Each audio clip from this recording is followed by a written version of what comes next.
ಪ್ರತಿಯೊಬ್ಬರಿಗೂ ಜೀವನದಲ್ಲಿ ಕಷ್ಟಗಳಿರುತ್ತವೆ. ನಿಮ್ಮ ಎಲ್ಲಾ ತೊಂದರೆಗಳು ನಿವಾರಣೆಯಾಗಲು, ನಿಮ್ಮ ಕುಟುಂಬಕ್ಕೆ ಒಳ್ಳೆಯ ದಿನಗಳು ಬರಲು ಪ್ರಥಮ ಪೂಜಿತನಾದ ಗಣಪತಿಯನ್ನು ಆರಾಧಿಸಬೇಕು. ಪ್ರತಿ ತಿಂಗಳು ಬರುವ ಸಂಕಷ್ಟಹರ ಚತುರ್ಥಿಯ ವ್ರತವನ್ನು ಉಪವಾಸದ ಸಮೇತ ಶ್ರದ್ಧಾ ಭಕ್ತಿಯಿಂದ ಆಚರಿಸಿದರೆ ಸಕಲ ಸಂಪತ್ತುಗಳು ನಿಮ್ಮ ಮನೆಗೆ ಲಭಿಸುತ್ತದೆ. ಪ್ರತಿ ಮಾಸದ ಚತುರ್ಥಿ ತಿಥಿಯಂದು ಭಗವಾನ್ ಶ್ರೀ ಗಣೇಶನನ್ನು ಭಕ್ತಿಯಿಂದ ಆರಾಧಿಸಲಾಗುತ್ತದೆ. ಹಾಗಾಗಿ ಪ್ರತಿ ತಿಂಗಳ ಕೃಷ್ಣ ಪಕ್ಷದ ಚತುರ್ಥಿ ದಿನಾಂಕವನ್ನು ಸಂಕಷ್ಟಹರ ಚತುರ್ಥಿ ಎಂದು ಕರೆಯಲಾಗುತ್ತದೆ. ಪೌರಾಣಿಕ ಗ್ರಂಥಗಳ ಪ್ರಕಾರ ಈ ಉಪವಾಸವನ್ನು ಆಚರಿಸುವುದರಿಂದ ಭಕ್ತರ ಎಲ್ಲಾ ಕಷ್ಟಗಳು ನಿವಾರಣೆಯಾಗುತ್ತವೆ. ಗಣೇಶನು ಜ್ಞಾನ ಮತ್ತು ಬುದ್ಧಿವಂತಿಕೆಯನ್ನು ನೀಡುತ್ತಾನೆ. ಹಾಗಾಗಿ ಅವನ ಅನುಗ್ರಹದಿಂದ ವ್ಯಕ್ತಿಯು ವೃತ್ತಿ ಜೀವನ ಮತ್ತು ಪ್ರತಿಯೊಂದರಲ್ಲೂ ಪ್ರಗತಿಯನ್ನು ಪಡೆಯುತ್ತಾನೆ. ಜೊತೆಗೆ ಗಣಪನನ್ನು ನಂಬಿದರೆ ಆತ ತನ್ನ ಭಕ್ತರ ಅಡೆತಡೆಗಳನ್ನು ನಿವಾರಣೆ ಮಾಡುತ್ತಾನೆ, ಎಂದಿಗೂ ಕೈ ಬಿಡುವುದಿಲ್ಲ. ನಾಳೆ ಮಾರ್ಚ್ 17 ಸೋಮವಾರ ಫಾಲ್ಗುಣ ಮಾಸ ಕೃಷ್ಣ ಪಕ್ಷದ ಸಂಕಷ್ಟಹರ ಚತುರ್ಥಿಯನ್ನು ಆಚರಿಸಲಾಗುತ್ತದೆ.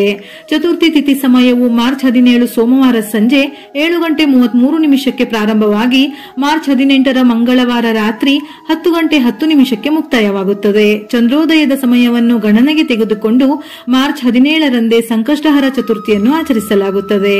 ಚಂದ್ರೋದಯದ ಸಮಯ ಸೋಮವಾರ ರಾತ್ರಿ 8:55. ನಾಳೆಯ ದಿನ ಧ್ರುವ ಯೋಗ, ಭದ್ರವಾಸ ಯೋಗ ಹಾಗೂ ಶಿವವಾಸ ಯೋಗಗಳು ರೂಪುಗೊಂಡಿದ್ದು, ಈ ಯೋಗಗಳಲ್ಲಿ ಗಣಪತಿಯನ್ನು ಪೂಜಿಸುವುದರಿಂದ ಪ್ರತಿಯೊಂದು ಆಸೆಗಳು ಕೂಡ ಈಡೇರುತ್ತದೆಯಂತೆ. ಗಣಪತಿಯ ಅನುಗ್ರಹದಿಂದ ಮನೆಗೆ ಸಮೃದ್ಧಿ, ಸಂತೋಷ, ಯೋಗಕ್ಷೇಮ ಲಭಿಸುತ್ತದೆ. ಹಾಗಾಗಿ ನಾಳೆ ತಪ್ಪದೆ ಗಣಪತಿಯನ್ನು ಆರಾಧಿಸಿ ಭಕ್ತಿಯಿಂದ ಗರಿಕೆಯನ್ನು ಅರ್ಪಿಸಿದರೂ ಅದ್ಭುತ ಫಲಗಳು ಪ್ರಾಪ್ತಿಯಾಗುತ್ತದೆ.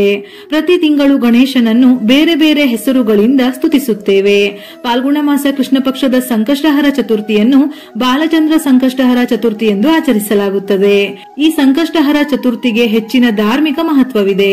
ಈ ಬಾರಿ ಆಚರಿಸುವ ಬಾಲಚಂದ್ರ ಸಂಕಷ್ಟಹರ ಚತುರ್ಥಿಯು ಮಕ್ಕಳಿಗೆ ವಿಶೇಷ ಫಲ ಕೊಡುತ್ತದೆ. ಹಾಗಾಗಿ ಮನೆಯಲ್ಲಿ ಮಕ್ಕಳ ಹತ್ತಿರವೂ ಸಹ ಗಣೇಶನನ್ನು ಆರಾಧಿಸಲು ಹೇಳಿ.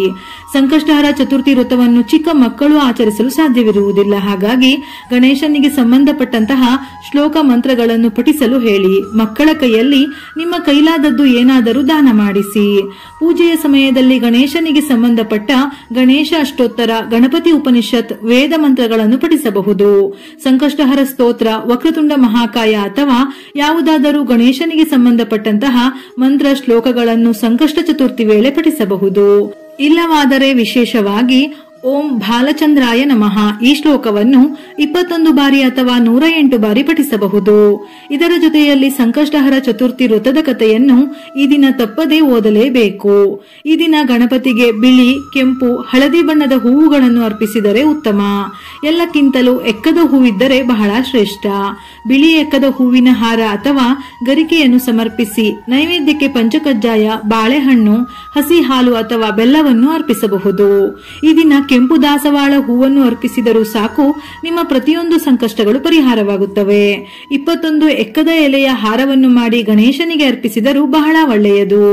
ಗಣೇಶನ ಪೂಜೆಗೆ ಕೊಬ್ಬರಿ ಎಣ್ಣೆ ಬಳಸುವುದರಿಂದ ಎಲ್ಲ ಅಶುಭಗಳು ದೂರವಾಗುತ್ತದೆಯಂತೆ. ಹಾಗಾಗಿ ತಪ್ಪದೆ ನಾಳೆಯ ದಿನ ವಿಶೇಷವಾಗಿ ಸಂಜೆಯ ಸಮಯದಲ್ಲಿ ಶುದ್ಧವಾದ 2 ವೀಳ್ಯದೆಲೆಗೆ ಅರಿಶಿನ ಕುಂಕುಮವನ್ನು ಹಚ್ಚಿ ಅಡಿಕೆಯನ್ನಿಟ್ಟು ಆ ವೀಳ್ಯದೆಲೆಯ ಮೇಲೆ ಕೊಬ್ಬರಿ ಎಣ್ಣೆಯ ದೀಪವನ್ನು ಬೆಳಗಿ.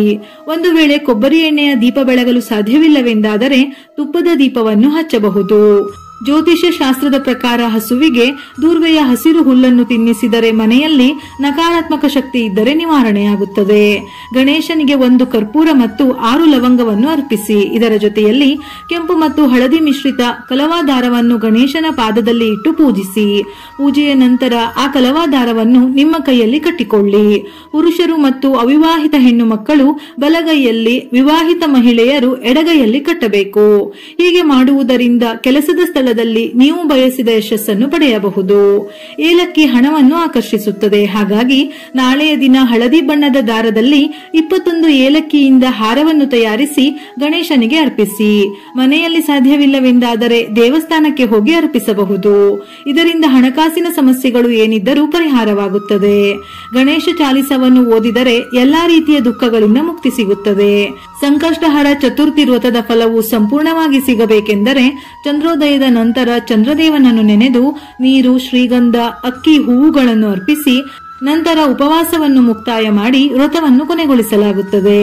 ಒಂದು ವೇಳೆ ಮೊದಲಿನಿಂದಲೂ ಸಂಕಷ್ಟಹರ ಚತುರ್ಥಿಯ ವ್ರತವನ್ನು ಮಾಡದೇ ಇದ್ದವರು ಈ ದಿನ ಯಾವುದಾದರೂ ಗಣಪತಿ ದೇವಸ್ಥಾನಕ್ಕೆ ಹೋಗಿ 11 ಪ್ರದಕ್ಷಿಣೆಯನ್ನು ಹಾಕಿದರೆ ಒಳ್ಳೆಯ ಫಲಗಳು ಪ್ರಾಪ್ತಿಯಾಗುತ್ತದೆ.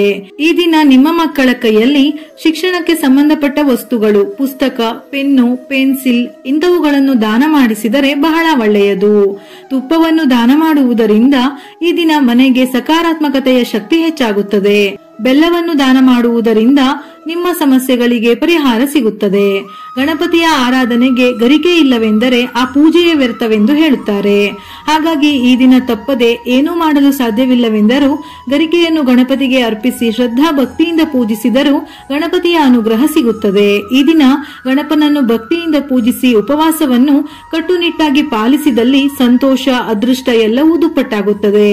ಕೆಟ್ಟ ದೃಷ್ಟಿ, ನಕಾರಾತ್ಮಕ ಶಕ್ತಿಯ ನಿವಾರಣೆ. ಕುಟುಂಬದಲ್ಲಿ ಯಾವುದೇ ಅಶುಭಗಳಿದ್ದರೂ ಗಣೇಶನ ಅನುಗ್ರಹದಿಂದ ಸಕಲವು ಶುಭವಾಗುತ್ತದೆ. ಪ್ರತಿಯೊಂದು ವಿಘ್ನಗಳು ನಿರ್ವಿಘ್ನವಾಗುತ್ತದೆ ಎನ್ನುವ ನಂಬಿಕೆ. ವಿಡಿಯೋ ಇಷ್ಟ ಆಗಿದ್ದಲ್ಲಿ ಮರೆಯದೆ ಲೈಕ್ ಕೊಟ್ಟು ನಿಮ್ಮವರಿಗೆ ಶೇರ್ ಮಾಡಿ. ಇದೇ ರೀತಿಯ ಮನಮುಟ್ಟುವ ಉಪಯುಕ್ತ ಮಾಹಿತಿಗಳಿಗಾಗಿ ಮತ್ತೆ ಭೇಟಿಯಾಗೋಣ.